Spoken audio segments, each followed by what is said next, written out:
ETF index mutual funds నేర్చుకుని stock మార్కెట్లో రాణించాలనుకుంటున్నారా? వెంటనే ఈ నెంబర్కి కాల్ చేయండి.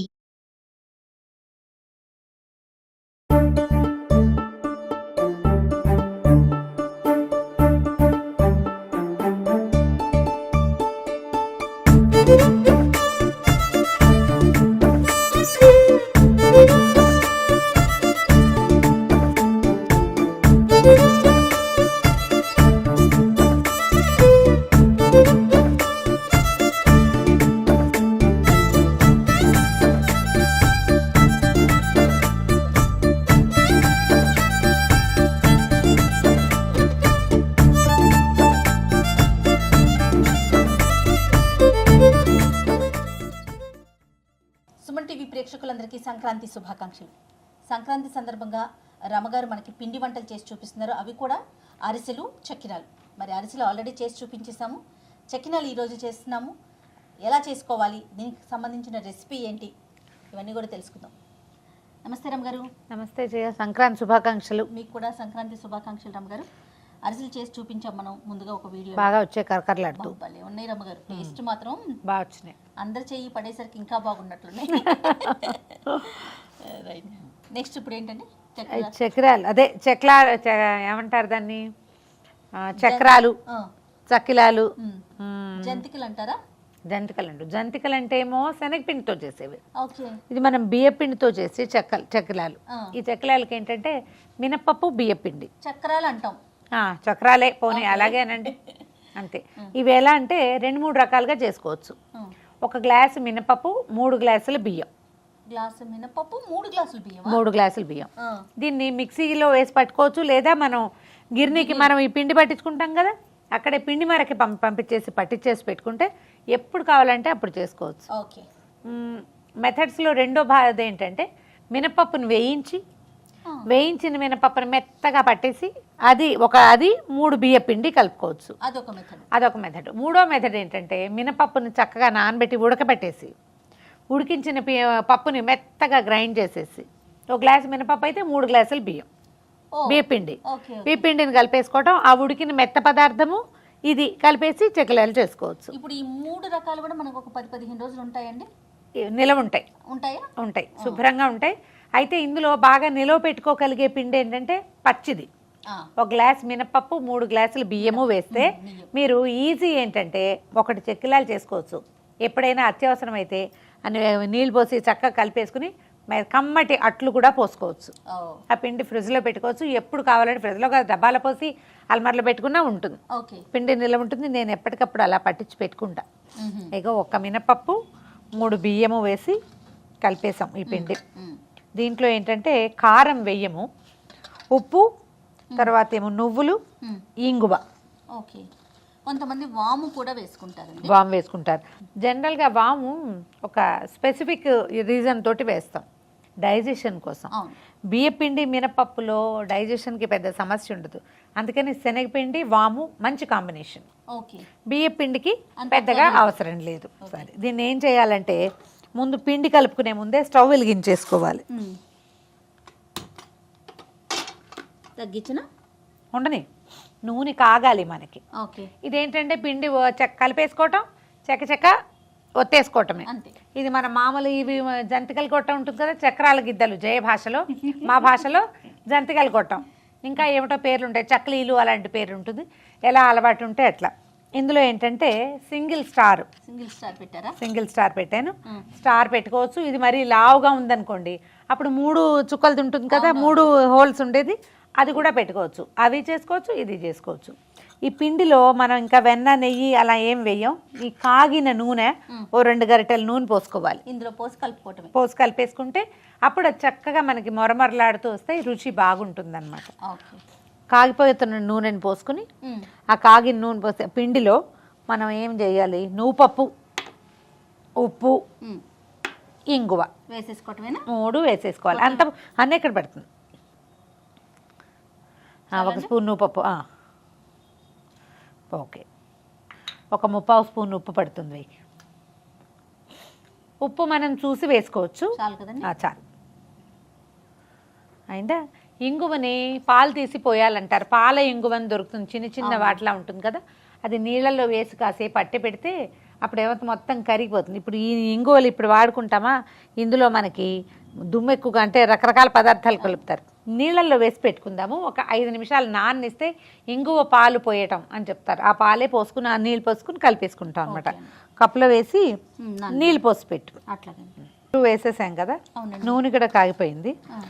ఇంగు కొంచెం నానబెట్టాం నీళ్ళల్లో, కరిగిందో లేదో వేలు పెట్టి ఒక్కసారి కదుపు. కొంచెం నూనె పోసుకుందాం. నూనె పోసాక దాన్ని వదిలిపెట్టి ముందు వేడి నూనె, ఆ మరుగుతున్న నూనెని ఇందులో వేసుకోవాలి. ఒక గరిటె వేస్తావా?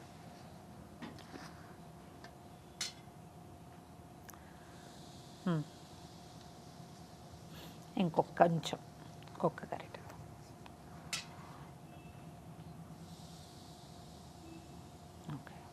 అవసరమైతే ఇంకొంచెం వేసుకోవాలి. ఇది ఎట్లా అంటే మనకి ఈ పిండి చిన్నగా ముద్దవుతున్నట్టుగా అవ్వాలన్నమాట. ఇందాక పొడిలాడుతుందా వేళ్ళకి అంటుకుంటూ ఆయిల్ వేసిన లక్షణం కనిపిస్తోంది కదా ఇందులో, నూనె కలిసిపోయిన లక్షణం అట్లా అవ్వాలి. ఇంకొక చుక్క వేయచ్చు.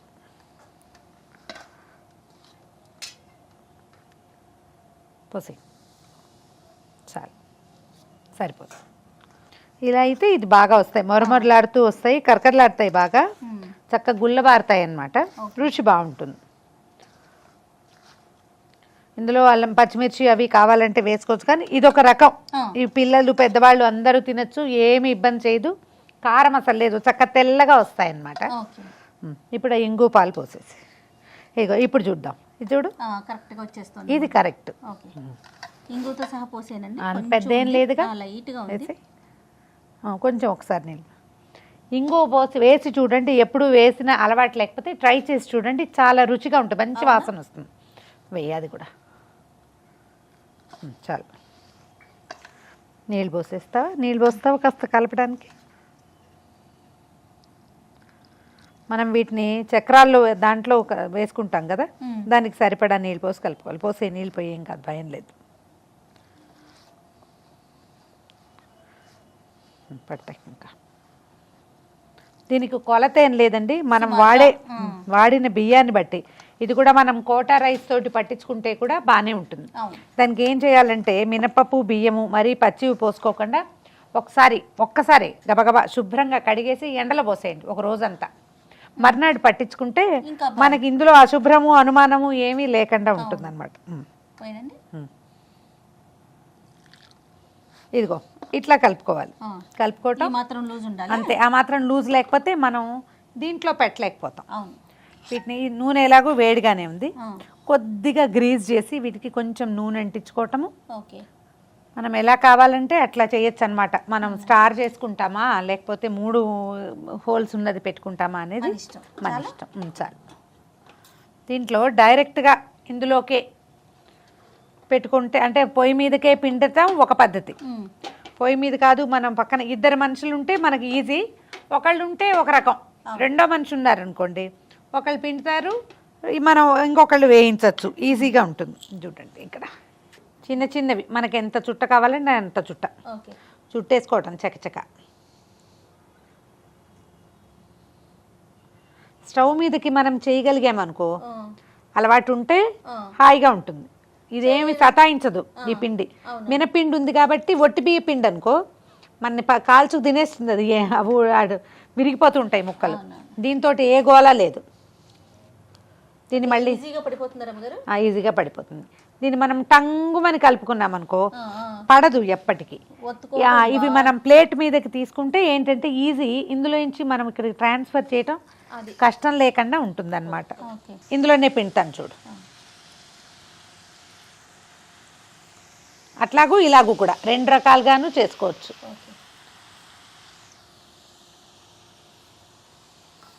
మనకి క్యూట్గా అన్నీ ఒకే సైజులో రావాలంటే మనం ఇలా దగ్గరగా పిండితే చక్కగా వస్తాయి, అందంగా ఉంటుందన్నమాట. ఇంకా కొంచెం రంగు రానివ్వాలి, ఒక్క రవ్వ. అంటే ఇవి తీసాక మళ్ళీ ఇంకా కొంచెం రంగు ముదురుతాయి. మనం అందులోనే వేసామనుకో వేడికి మనం బెదురుతాం, చూడు ఇలా వస్తుంది. అన్ని షేప్లు ఏవైనా బాగానే ఉంటాయి. మనం ఒకే చోట పిండేసుకుని చేసుకుంటే చక్కగా అయిపోతాయి. అవే వేగగానే పైకి వచ్చేస్తాయి. ఒకేసారి ఒక 10-12 మన మూకుడు సైజుని బట్టి. ఫస్ట్ టైం తెలిసింది కదా మనకి ఎన్ని పడతాయి అని. చూద్దాం. చూడు టక్ మన విరుగుతోంది. అవును అవును. కొంచెం నిదానంగా వేగనివ్వకపోతే పైన రంగు వచ్చేస్తుంది, లోపల మెత్తమెత్తగా ఉంటుంది. అలా ఉండకూడదు, మనకి మొత్తం కరకరలాడుతూ రావాలంటే కొంచెం మీడియం ఫ్లేమ్ మీద ఒక 5 నిమిషాలు వేగనివ్వాలి. ఈవెన్ కలర్ వచ్చాక తీసేసుకుంటే సరిపోతుంది. మీకు తెల్లగా కావాలంటే తెల్లగా తీసుకోండి. మినపిండి వేయటం వల్ల ఈ రంగు వచ్చిందనమాట. స్టవ్ ఆపేద్దాము. కానీ ఈ క్రిస్పీనెస్ అలానే ఉంటుందండి. అలాగే అలాంటి క్రిస్పీగా ఉన్నాయి చూడండి. చిక్ చిక్ అంటున్నాయి చూడండి. 4 సౌండ్ చూడండి. గల్ గల్ గల్ అంటున్నాయి. గలగల్లాడతాయి, రుచిగా ఉంటాయి. డబ్బాలో పోసి పెట్టుకోవచ్చు. ఓకే. మరి 4 రోజులు నిలవ ఉంటాయి, ఏమి ఇబ్బంది లేకుండా. ఇదిగో మన మినపిండి చెక్కిలాలు. చూడు పళక్మంటుంది, తిని చూడు. వావ్, కరకర శబ్దం వస్తుంది కదా. సూపర్గా ఉన్నాయి. ఇలాగే ఉంటాయి. చక్కగా డబ్బాలో పోసి పెడితే 10 రోజుల పాటు నిలవ ఉంటాయి. ప్రయాణాలకు వెళ్ళేటప్పుడు చేసుకోవచ్చు. హాయిగా తినచ్చు. పిల్లలకి ఏ జబ్బు చేయదు, ఇబ్బంది పెట్టదు. ఓకే. పండగ స్పెషల్ అంతే, పండగ స్పెషల్. కానీ ఎలా అనిపిస్తుంది రమ్మగారు? ఎప్పుడు నుంచొని కిచెన్లో చేస్తాము, చక్కగా పొయ్యి ముందు పెట్టుకొని చక్కగా గొబ్బెమ్మలాగా కూర్చుని కేవలం పుల్లల పొయ్యి ఒకటే మనం ఏర్పాటు చేసుకోలేకపోయాము. అది కూడా చేద్దాం నెక్స్ట్ టైం ఎక్కడైనా అవుట్డోర్ షూట్ ప్లాన్ చేసుకుందామండి. అలాగే. ఓకే. సో ఈ సంక్రాంతి పండుగను మీరంతా కూడా చక్కగా ఎంజాయ్ చేయండి. అలాగే రకరకాల పిండి వంటలను మీరు వండి ఇంట్లో వాళ్ళందరికీ రుచి చూపించండి. అంతే రమ్మగారు. మరొక్కసారి సంక్రాంతి శుభాకాంక్షలు.